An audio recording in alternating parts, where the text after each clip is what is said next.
all growing older. Would you like to know how to make the best of every year of your life? This is Robert Manni, host of Guys TV, and this week my special guest is author and psychologist John Gray. It all starts right here, right now on Guys TV. You can also catch me on KCAA Radio here in Southern California, Guys Radio, my worldwide podcast, and we're on UK Health Radio all weekend long. Guys TV, Guys Radio. Thanks for your support. Okay, Guys Radio is the interview portion of our show, and I'm delighted to have one of the greatest guests we've ever had on Guys Radio. It's his third appearance on the show, and today we're going to talk about aging and anti-aging. We're going to talk about ADHD and conscious men, three topics that are on the tip of everybody's tongues and are right in line with our values at Guys Radio. My special guest is the world-renowned author and teacher, John Gray. He's the author of the most well-known relationship books of all time, the Men Are From Mars, Women Are From Women series, listed as one of the top 10 most influential books of the last quarter century, and it was the #1 best-selling hardcover book in the 90s. The books have been translated into 45 languages, over 100 countries, and John has also written over 20 books. His many books, blogs, and free online workshops at marsvenus.com provide practical insights to improve relationships at all stages of life and love. He's also, and we're going to get into a lot of this today, an advocate of health, optimal brain function, and John also provides natural solutions and advice for overcoming depression, anxiety, and stress to support increased energy, libido, hormonal balance, and better sleep. All stuff for guys. Welcome back to Guys Radio. John Gray, it's great to see you. Robert, good to be with you again. Well, thank you so much. Let's start on aging. Aging is something that is on everybody's mind. My personal perspective that I've been developing over time, I write a column for UK Health Radio called Aging is a Choice. And basically what I'm doing is I'm tackling the notion that aging is it's a narrative that we've been given. Like, you're this age, so this is your role. You're that age, this is your role. And people are buying into that narrative. And basically it says when you hit about 70, it's over. I've heard all of my friends, my boomer friends, every one of them, when they've turned 70, has said, I'm old. And I didn't ask them, are you old? But they all say, oh, I'm old now. And, you know, you ask somebody then, well, how old do you feel? Do you feel old? And to a person, none of them do. So what's going on in the big picture in terms of aging in our culture right now, John? Well, I support what you're saying big time, because when I turned 70, I'm 73 now, also that thought started to emerge, and I immediately canceled it out. It's in the consciousness that now you're old. I was with a woman the other day working with her, and she says, I'm old. I said, stop that. You know, this is your brain. There's a wonderful book out there called Your Brain is Always Listening. Okay? Your brain is listening all the time. And so what I do, I'm not a guy who goes to the gym a lot. During the shutdown, I went to the gym. I'm a meditator. I think that's super for anti-aging, is having a stress reducer. Meditation is a big deal in my life. But just for playfulness, I'll share with you, I did notice that my muscles were no longer what they were, okay? And I'm just going, what is going on here? So I'm just going to tell you what I did, okay?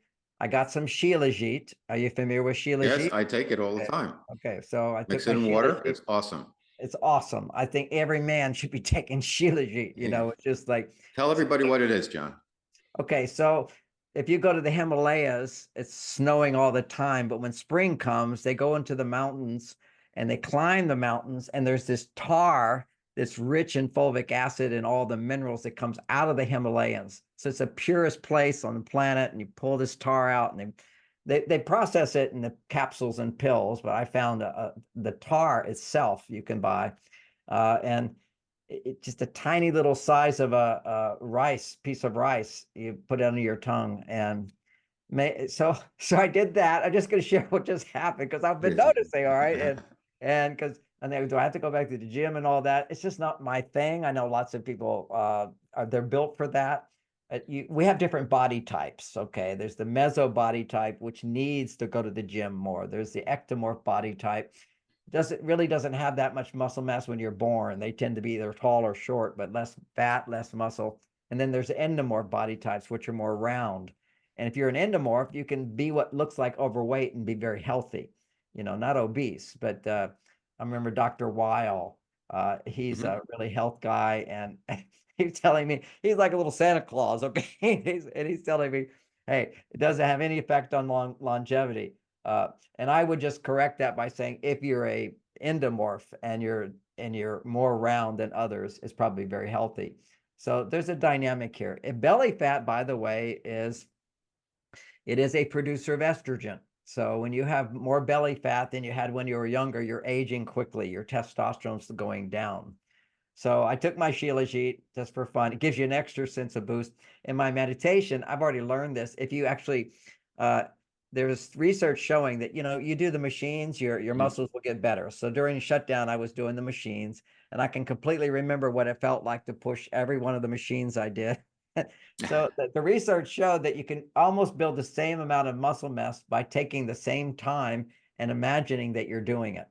And you actually might, I'm so surprised just today after doing it. It's so much bigger than it was. I mean, literally, it was like I just went to the gym by doing it mentally. So for some people who are more mental and don't want to go to the gym, at least learn how you feel when you're pushing on the machines. So you have to have that sense of I'm feeling it. And then another thing for anti-aging is now it's not wintertime, but still my pool is rather cold. It was 65 degrees.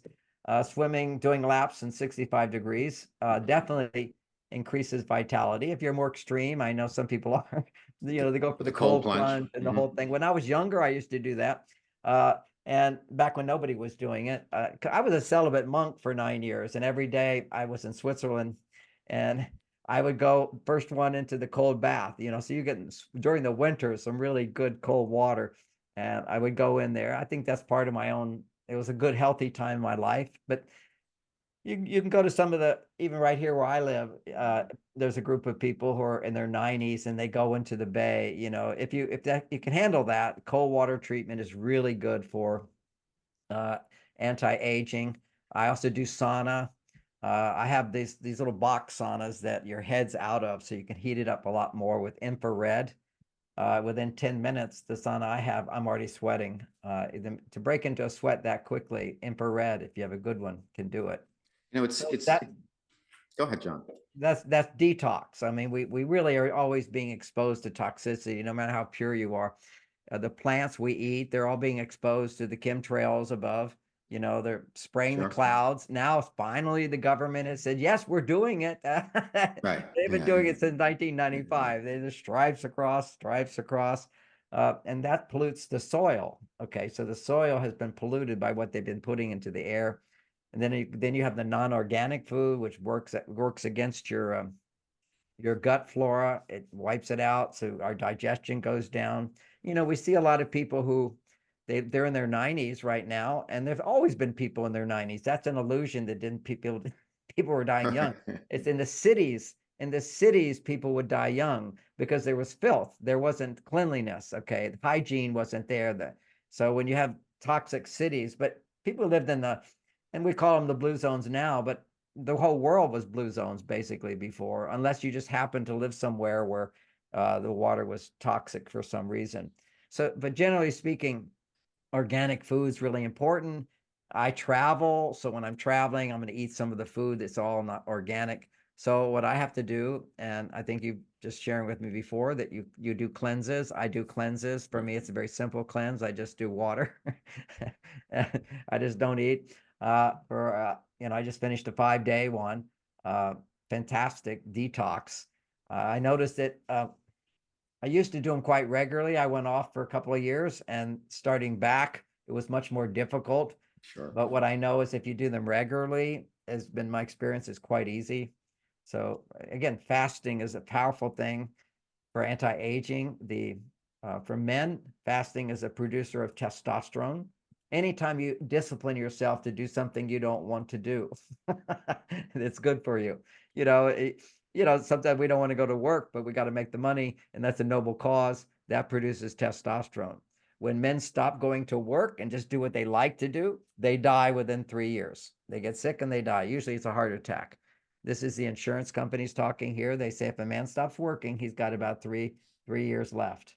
before his first heart attack. He might get some stents, it might go a little further.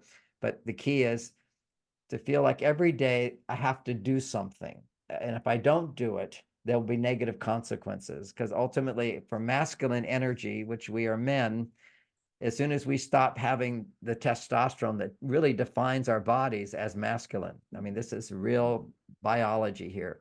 When a man is experiencing chronic stress, his testosterone levels are always low. We're talking always low. When a man is aggressive or angry, his testosterone levels are low.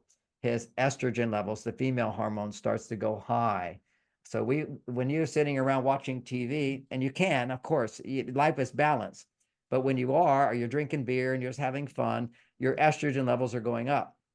We need a balance of both. Okay. So you need your estrogen levels. So ideally, you worked hard that day. Then you can go over to your estrogen side, relax, and something that stimulates a little testosterone along with some estrogen. That's called going to play golf. It's called hobby. For me, it's either meditation or it's watching the news. Watching the news is very, very powerful, or watching a podcast to have you basically challenge yourself, but in a relaxed position. People know my book, Men Are From Mars. I talk about men need their cave time. Now, the cave time is your downtime from working hard. So you work hard, that depletes you of testosterone to a certain extent. If you're challenged, okay, you're going to use up a lot of your testosterone. So it's normal at the end of the day, you want to relax. But the way you relax needs to be kind of a challenging relaxation. Another form of which would be meditation, could be exercise, going to the gym, can be any kind of hobby, anything that's fascinating to you that challenges you. The guy wants to go fix his car, or he went, these are these various things that actually hobbies used to be on your resume. This says that you're a well-adjusted man, is that you have Exactly. hobbies that you do, Mhm. interests separate from your work. So your work, we need that challenge of adrenaline. Okay. It's very, very important that we are challenged every day, or 5 days a week. Let's put it that way. And you're challenged. Then you have your relaxation time where your mind stays active. Historically, that's why people meditated. This is the whole Eastern tradition, was primarily for men. Is you would go to work, you do your work, and you come home and you would meditate. You start the day with meditation, because meditation is you're forgetting problems. See, one of the things is that if I'm at work, I can solve problems. Solving problems makes testosterone, but also uses it up. Okay, depending on how much stress there is. It's not all just fun games. You got to discipline yourself, do certain things, or whatever. That is testosterone producing, but it also uses up testosterone. So at the end of the day, quite often your testosterone levels have dropped. Now, during that time, you need to take some time to do something that's not producing a lot of estrogen. So think of a seesaw. When my estrogen goes up, I'm doing something fun. My testosterone, my power, in a sense, becomes less. Another example of that is taking time with, at my age, going with my most recent grandchild. She's a year and a few months. Well, So congrats. she's, Great. yeah, thanks. She's adorable. Everything's good. I go hang out for several hours, 4 hours with that grandchild, and I'm exhausted. Now I could talk to you for hours and hours and hours and not be exhausted, because I'm solving problems, I'm Mhm. conveying information, I'm learning something, whatever it might be. So it's a balance. You It's need a you need the finding, balance. you want to find your balance. And Okay. one of the greater things about growing old is that naturally men's estrogen levels go up. So Mhm. you'll see that, that this statement's made all the time, which is, on your deathbed, what are the things that you regret? You You regret work too not, much, right? what was that? You work too much. Yeah, you work too much. But if you didn't work too much, Well, you might not have a house. let's take a run at this, because you mentioned something interesting where the insurance companies in their actuarial tables say, 3 years after you stop working, you're going to die. So there's a lot of people in our culture getting retired early. I know in my business, advertising, there's no 70-year-olds and that many people in advertising, unless you're a member of a holding company and you're way up there and you're just not going to let go. So, and you want to stay active, and you hit like maybe the age of 70. What I have found, I'm not there yet, but I found that over time, what I'm doing in terms of staying vital is I I stopped drinking alcohol 3.5 years ago. That's been a Oh, big help oh, to me. that's a big help because alcohol produces estrogen, just so you Got it. know. So Got it. once again, yeah. So that's one. Two, just making some changes. I stopped eating meat 16 years ago. I don't know. Sometimes lately, after I just did my most recent cleanse, I'm like, maybe I'm ready to start eating some clean, organic, wild caught fish. And well, I do eat fish, but I mean, you know, so very high level beef or something like that. I don't know. I haven't though. So it's 16 Well, years there. And the okay, point, I'll stop you there. We just stop me. keep, okay. Got it. There's beef is the biggest supporter of testosterone you can put in your body. Okay. Now, all these studies are talking about the toxic side effects of Right. beef and the fat that goes with. That's because it's toxic beef. Mm-hmm. Okay, you've got these cows eating GMO foods Right. before they're giving grain, Exactly. grain to fatten them up. This is bad fat. Nothing wrong with beef fat. I'm a ribeye 3 times a week, 4 times a week, and I Wow. want the fat, but healthy fat.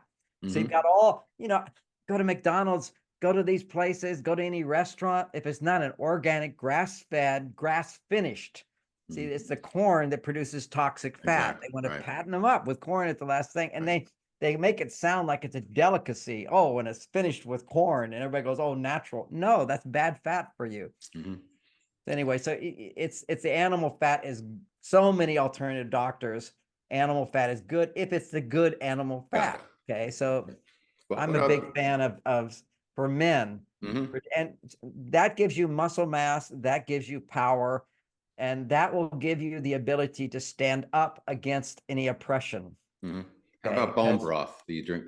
What do you think bone of bone broth broth? is fantastic. Bone Okay. broth is fantastic. And my wife makes me bone broth soup. She How, cooks how, for how do you 5 know that hours. the bone broth is from well-fed cows? Because I get it at the store that has nothing but organic Got it. stuff. Okay. All And right. not So everybody has that, but you can order that online. You can get the good organic bone broth. You can get the good organic meats.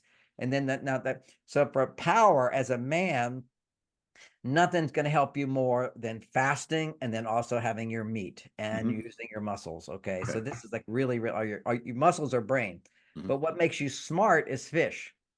Okay. So fish, again, once again, it has to be Wild caught. wild caught fish. They're giving all these antibiotics.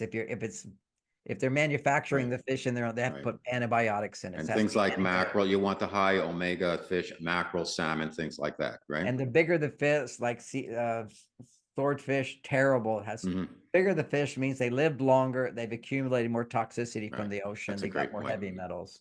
So one of the points I wanted to make, John, and my special guest on Guys Radio is the amazing author and teacher, John Gray. And we're talking about aging as our kind of first topic today is making some changes where you don't have to, I've got a question coming, but I just want to say what I have found is I used to lift weights all the time and I loved it. Now I use body weight exercises. I still do a lot of push-ups. I used to run. I ran marathons. Now I swim all the time. So there's a lot of changes you can make. I used to, drink alcohol. Now I don't, but I found a non-alcoholic beer that's very good that I enjoy.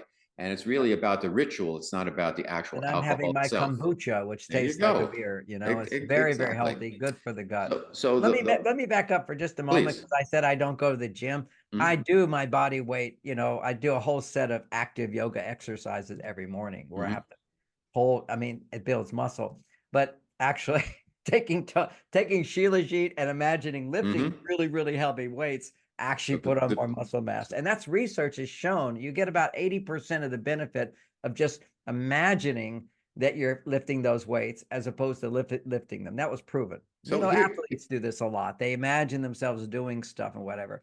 And so even here go So ahead. here's the question, John. John, we talked about, and 3 years, then you might be bye-bye if you're not really engaged. So I would think you'd agree, and I'd like to get your take and your guidance on this as to when people reach the age of 70 or so and they're retiring, it's very important for them to be active and follow another passion and develop something or follow something you've developed over the time when you were kind of laddering down out of your typical career into something else where you're passionate about something and you have a vision and you have a plan. Because if you think about it, if you let's say you get out of your job at 60, or 70, you could live another 30 years. You could have another third of your life and you could be Yeah. very vital. Yeah. Whereas some of the actuarial tables are saying, oh, 3 years and you're out of there. And I would think a lot of that is because you're not engaged in life. Yeah. Yeah. Absolutely. And so follow your passion. Okay. But also, if you want testosterone, it's not just passion. I mean, I can have a passion for ice cream. All right. So just keep these okay. It's a passion of action that is needed by other people in a meaningful way. And that could just be standing in a food line serving people. But you have to get up and go and do it. What I've done is, even in my own life, I've just, uh, I do this. This doesn't make so much testosterone for me anymore because it's so easy. Okay. I love doing this. I love my work. I love teaching, but it has become such a pleasure for me to do. So it doesn't feel like work. So I've taken on a new challenge. I'm starting food trucks. Where did that come Wow. from? Tell us Uh, about that. well, I don't want to spend a lot of time talking about it, but I'm doing it because consciously I want to do something new and different. I want to do something that's challenging, something that nobody else is doing. There's uh, a certain delicacy, a dessert. And so that dessert I want to bring to the farmers markets in different places that I really, really like. And nobody's doing it. So I love it. I'm doing that with my wife, and we're having a fun activity together. It's all, we got to set up a kitchen, we got to get the everything set up, we got to get we got several trucks. I'm going to get a fleet of trucks all around California. What are they called? Uh, Cocoa Crazy. It's all coconut products. All right. I love it. I And it's love great for coconut you too. water. You know, you Coconut. get coconut milk is so good. There's no bad side effects of it. It's just fresh. It's right from the pulp. And then coconut water, uh, unpasteurized. You just got a machine that breaks those coconuts. We get them from Thailand. So it's fun, it's hard work and it's a lot of detail and it's being of service. And these are all these things. It's serving a need for somebody. Talk to us a little bit about the importance because I do TM. I was kind of gifted a sponsorship into it, and I've been meditating for years. And I've done some personally guided meditations and some kind of what I call zero balancing for Dr. Fritz Smith, and then others where I just would go kind of into a void. But the TM has really brought me a consistency where I've got my 20 minutes of transcending in the morning, 20 minutes of transcending late in the day, and I feel it's really helping me because it's cleared out a lot of stuff from my past. Things came up during all those sessions and I processed them through. Are you a proponent of TM? And Well, if so, what type of I'm meditation do you do? well, I'm a TM teacher and I'm a teacher of Ah, TM teachers. I spent 9 years with Maharishi. I was his personal okay. assistant. I taught his teacher training programs. I'm a master TM meditator, and Okay. I do other techniques that are a bit more advanced. But the basic, and what's great about the TM program is that you went to those 3 days, right? Or Yeah. 4 days. Yeah. Okay. It's all set. So you're doing it with a group, you're learning Hmm. with other people, all the questions are being answered. You've committed a lot of time, you've committed some money. You don't just throw that one away. Right. You can read a book called Easy Meditation. Okay. Hmm. And it could just be a copy of TM, but you're just going to read a book. You're going to try it once and it's going to be done. You're not going to follow up. There's a power. It's like trying to learn to play tennis from a book. Right. You want to be with a tennis pro, somebody who's lived it, somebody who believes in it, somebody's with other people who've invested time and energy.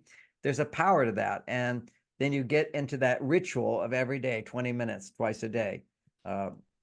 And if you don't do it when you get home, you can always do it before you go to bed. That's another thing. What's the benefit for aging for that, John? Oh, it's all For about our audience. anti-aging. Go look at all the TMers. They all look younger. There's just no True. question about that. There can be exceptions as well. Because what you're doing is in TM, you're giving your brain a chance. It's the perfect cave time, particularly for men, but because women are now on their male side, for many women, it works for them as well.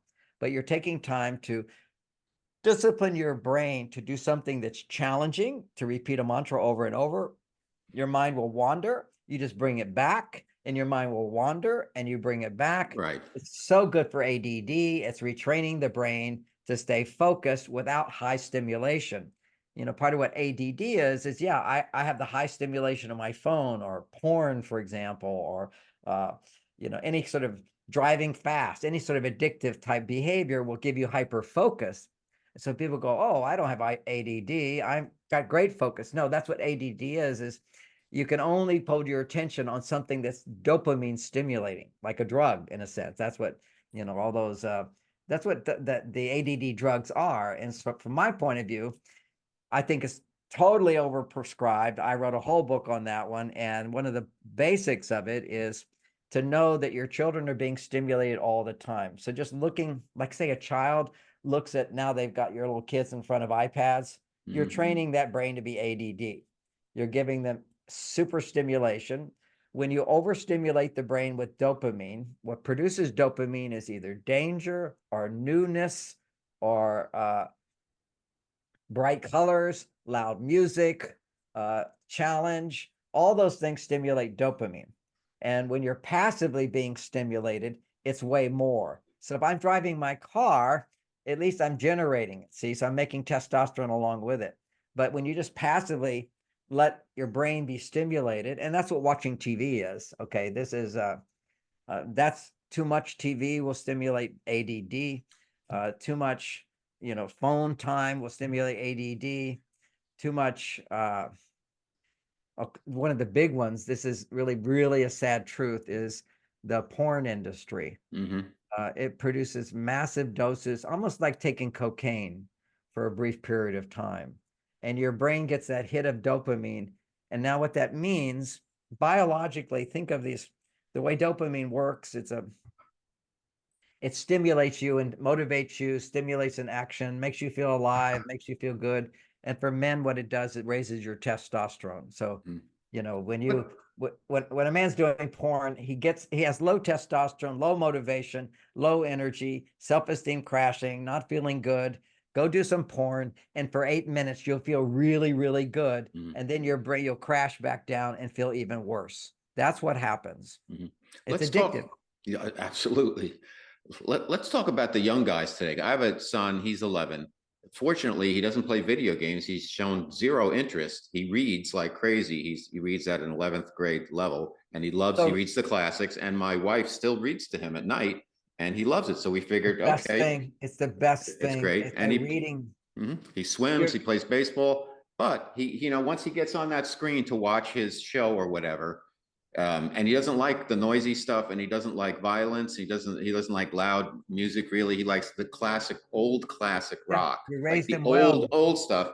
Yeah. But once he gets hold of that screen, like he says, "Can I watch some video or something?" And he'll watch a show or a movie or something. But then you have to take it, like shut him down after a while, because he gets addicted to it. So why is it all the young boys have this issue with this attention these days? It seems like it. The girls have it too. It shows up differently. What you'll see with women, to a great extent, their ADD is they'll say, "There's so much to do. I have no time for me. I have so many things I have to do. I'm overwhelmed." See, for them, it shows up kind of like the opposite. When a boy becomes ADD, he becomes hyper focused on things that are stimulating. So your teacher is just sort of talking about things that may not be of interest to him. He becomes bored very quickly. But put him in front of a little video game or something stimulating like that, anything that stimulates high dopamine, he'll focus. So his mind doesn't wander. A boy playing a video game has no problem focusing. What he has a problem doing is shifting his focus to something that's not as stimulating. The easy way to understand it is, I think most people know now, although they didn't in the past, if you feed children dessert before the meal, the food is boring. It's a simple concept. Sugar produces high dopamine levels. It crashes down.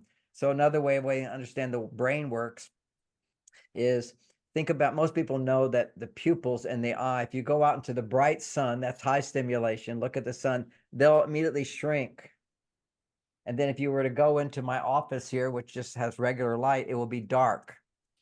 Okay, so sometimes you go to the movie theater and you've got a big bright movie screen, and then you come outside with bright light and it's all dark. Okay, you get after all that stimulation, it takes time for the pupils to open up again. I sort of said it wrong. I was remembering I was a child. Okay. I got you. But the point is, high stimulation, think of receptor sites in the brain as like little flowers. They're opening up. So when your son is not seeking out high stimulation, he's very healthy. And reading and being read to by a person are ways to open the receptor sites. Okay, so the receptor Mhm. sites are open.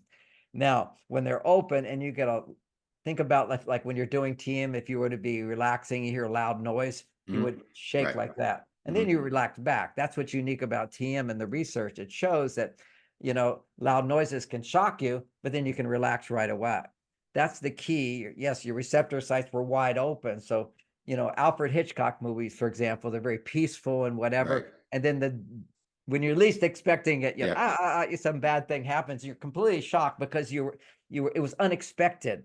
So that's everything's peaceful and calm. The receptor sites are open. And now you get this big stimulation. It just has a bigger effect on you. And what happens, your body then closes up like your pupils constricting in.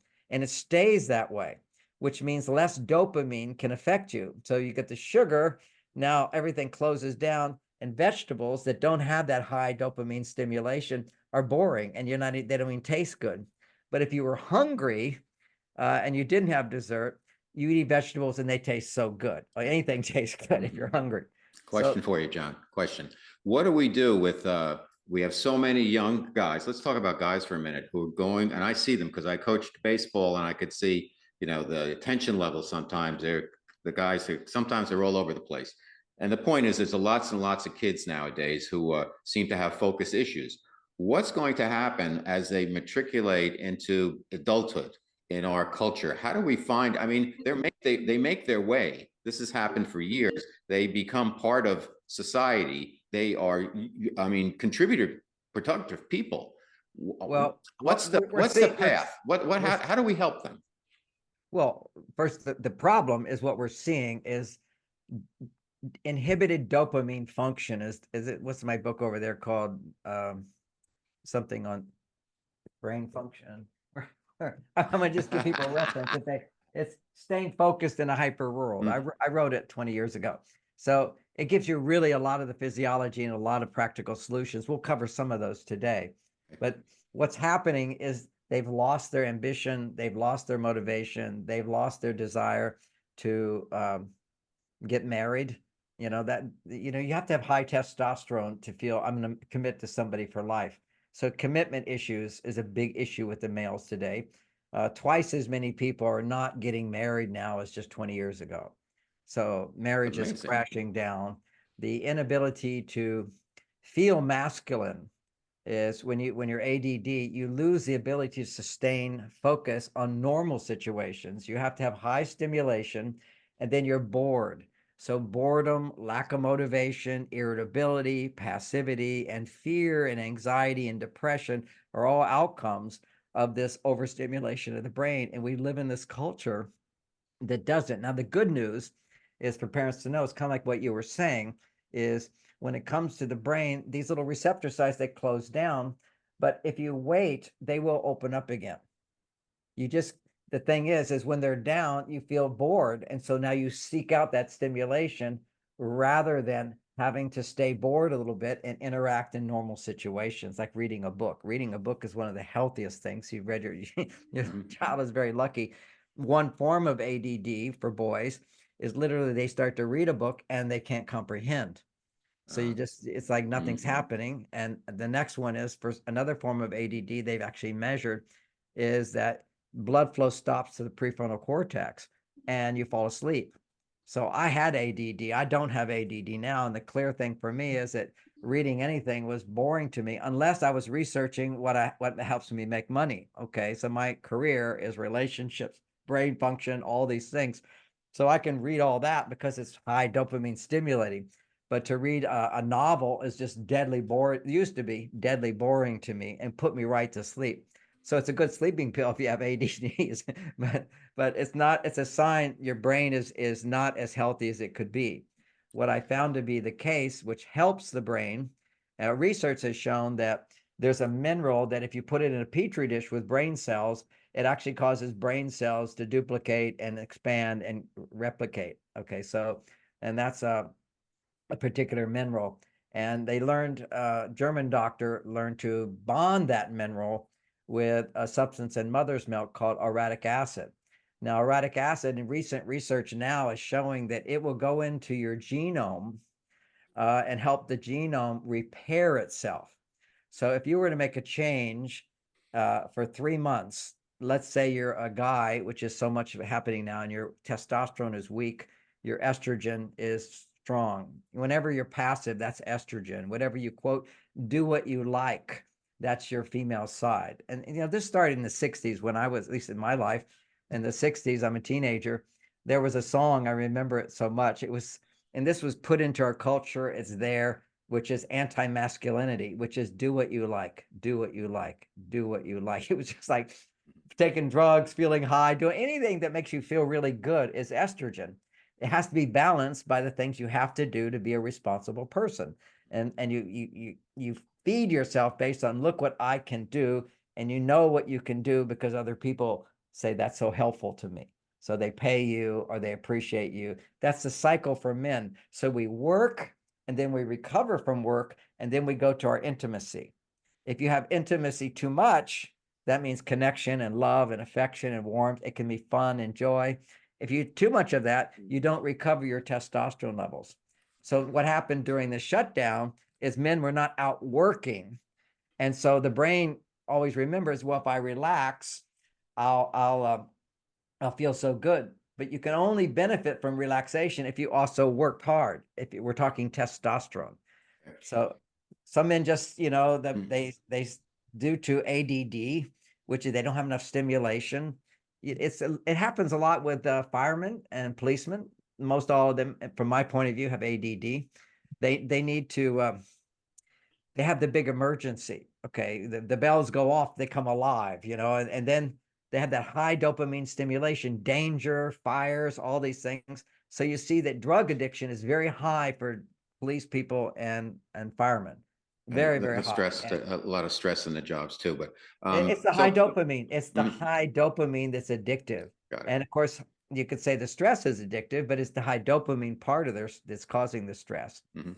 Okay, so ultimately, we want these young fellows to become conscious men. Another book, John, that you wrote with Arjuna Ardha and Warren Yeah. Farrell, and there's Yeah. 12 tenets to being a conscious man.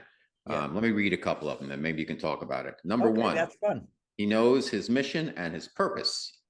I think that's number one, and I think that's great. Yeah, it's mission and purpose with a guy. And that's as simple as every day writing out your goals. Okay. Is what am I doing today? If you don't have something you have to do, your testosterone doesn't start up. It's, and of course, ironically, with women, when they feel I have to do something, their stress level goes up. Now, certainly we all have to do things. So it's a matter of balance. If all I did was things I have to do, then I wouldn't have my recovery time of things I get to do that I enjoy doing, but is also producing some testosterone recovering. But Okay. mission and purpose. Now, what happened to our whole culture, which is why it's going down the tubes right now, is we have to adjust because a boy knew from birth what your mission was. Your mission was to get a job, to earn money, so that you can support a woman having a baby and having a family and live happily ever after. And that is being completely challenged today. Like there's just some, what do we call the colonizer belief system. It's been in every culture always. We wouldn't have a culture around the world if couples didn't get married or have relationships where men stayed with the woman. Women need a man to be with them to raise a child. Trying to raise a child without a supporter, it took a man to help her make the baby. It takes a man to help stay with her. And if we didn't have all this distraction of pornography and everything, what would happen, and masturbation, is that that's massively addictive.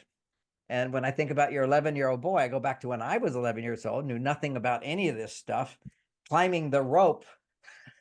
I felt like I'd reached nirvana. I thought, does anybody know what just happened while I'm climbing the rope? It's interesting because he does swimming, and now he was just swimming and having fun, and now he's at a place where they're pretty competitive. And he went to his first, it's called a green meet, and he was doing so good that he stopped 3/4 of the way through the race and was looking around, and then he kept going. And I said, "You got to finish because it's about the time because there's a bunch of different trials." And now I put up on the refrigerator everybody's time and highlighted his, and he goes and he looks at it, and now he's thinking about how can I go faster, and it's just something to keep him on beam. On his own, he's picked that up. We haven't said, you have to be super Oh, competitive. You do it on your own.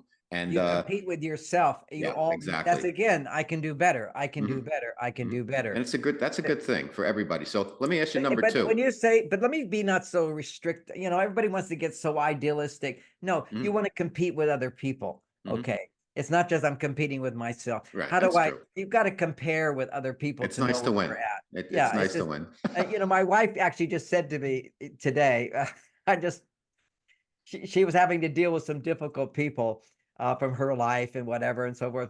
That had nothing to do with me. And she says, I really need to interact with other people because it allows me to see how amazing you are. Okay, that's you have to have that in life. You have to have the contrast to know what you've got. I often travel. My work. I travel, teach classes around the world.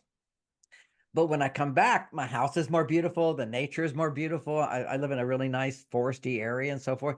But if you're just the same all the time, no dopamine gets produced, no change. Change produces dopamine. So allows Okay. the appreciation to be there. Comparing is also the thief of happiness. You compare too much in a negative sense, it's the thief of happiness, but it's also a source of happiness as well. Look, I did better. There's nothing wrong with that. It's a It's good just when thing. it goes too far, which it becomes big Mhm. ego trip or wanting to push people down as opposed to that's for me and I wish good for you, but I want to do better. That's all part of masculinity and it's being shot down again. It's like competition is bad. You can't have that. It all, The the world whole is idea, well, just to understand a little bit of history for people and I teach a lot in China and during the revolution there, they killed 50 million people and they were all the intelligentsia, they were all the rich people, the successful people. Now we could all be the same. And what happened then is the whole country went down, down, down, and everybody was starving and it was horrible, terrible life because there was no competition. See, you've got to have people better than you that you can aspire to. You've got to be able to see this or see this. And if what we saw and we see in our culture today, because people are given so much money during the without working, it becomes addictive to have somebody take care of you, particularly for men, not so much for women, because they work on different hormone sets. But for men, if you're not experiencing the results I get, there's a dignity of feeling I earned this. And a lot of people who don't understand this, particularly women, think, oh, why should you have to earn? We should all get the same equity. This is the idea of equity, which is everybody gets paid the same no matter how you perform. It's like my brother-in-law, he does everything to be in the green zone. He does everything to save money and so and make the environment clean. And his neighbor doesn't do anything. It's like so frustrating for him. He's like, it creates anger and division. It's like, I'm doing all this. He's not doing anything. It's uh comparing is a big thing, but we have to grow through that. I want to Got it. come back to an 11-year-old and just mention to parents who have 11-year-olds, once you go to junior high, and he's getting close to middle school for many people, Yep. you have is a culture that's ancient.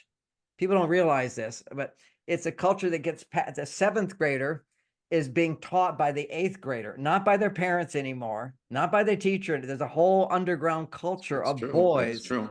and it didn't go away because the eighth graders teach the seventh grader. The seventh graders learn that. They now go to eighth grade and they teach the seventh graders and the eighth graders.